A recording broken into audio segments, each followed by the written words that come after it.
Today we're going to be talking to Mike Walker. He's a striper guide down in Alabama, and we're going to be talking to him about what it's like to be a guide. You know, I bet a lot of people, they think to themselves, man, it must be nice to have a job where you just get to fish every day. But what they don't realize is there's probably a lot more that goes into it than just wetting a line. Yeah, there's a lot more to it. A lot of behind the scenes. You're really getting paid for the bait catching, the prep work.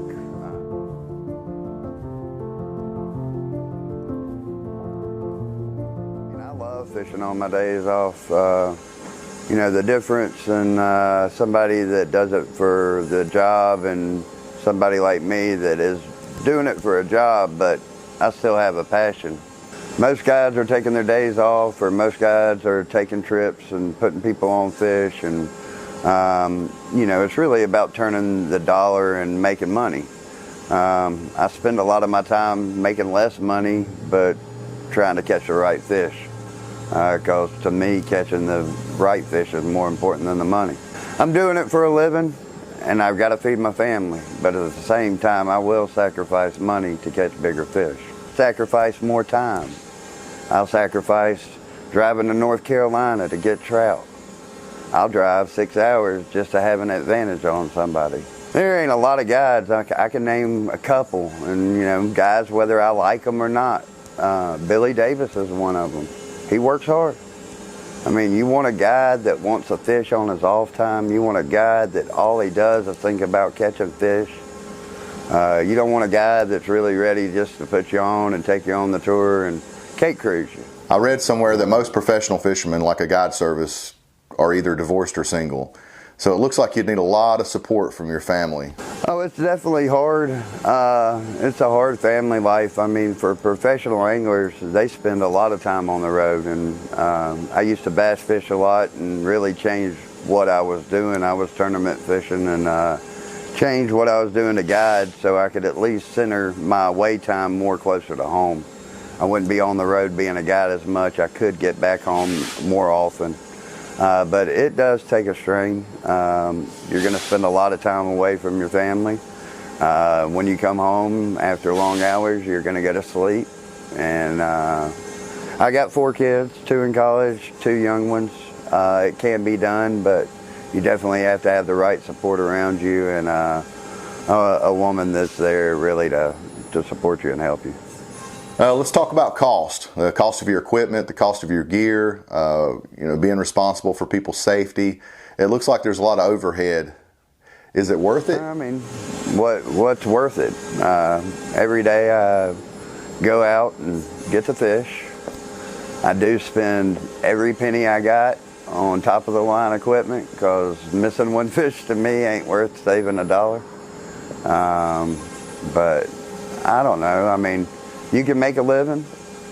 You're not going to get rich, and you're going to work your ass off, but you can end up doing what you love to do on a day-to-day basis. I don't know if you really looking at a price point on that, or are you looking at, you know, yourself and being happy? It looks like a very chaotic lifestyle. It looks like there's, you know, you have to be proactive. It looks like it would require a lot of organization. A lot of chaos. Do you look at yourself as the type of person that performs better under this, we'll call it controlled chaos? Most definitely. If I'm sitting at home doing nothing, I'm crazy. I need to be busy every minute, every second. Yeah, it's crazy, but that's kind of what I do.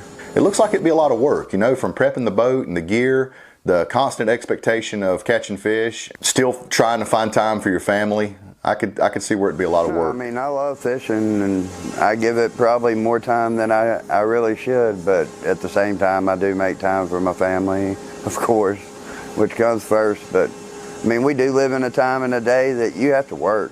I mean, you gotta work. If you don't have to work, then you need to be thankful. But if you do work, then sometimes you gotta work a lot, and you got to get it.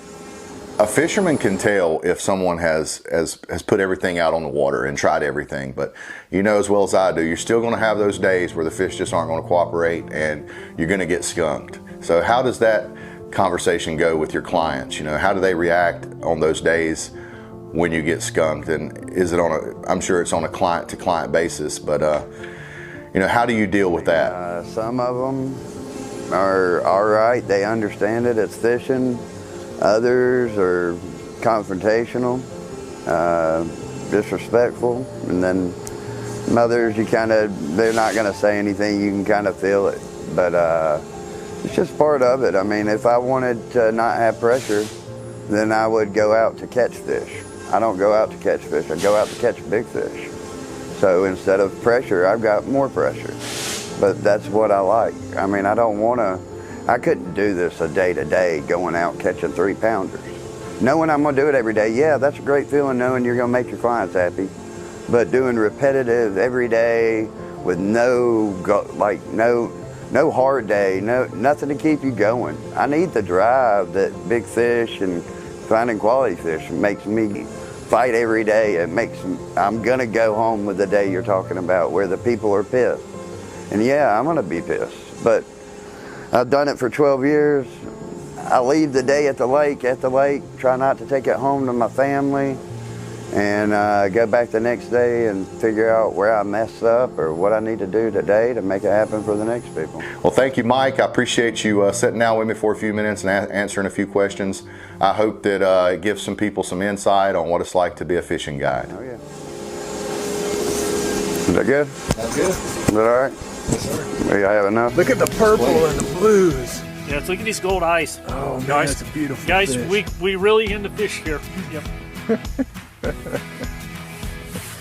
That's how you release them. Head You release them first. head first, always. Never tail first, Yeah. just head first. Even in the spring. They always swim head first, never backwards. What you got there, Scott? What we got here is a Mechanic Creek Special.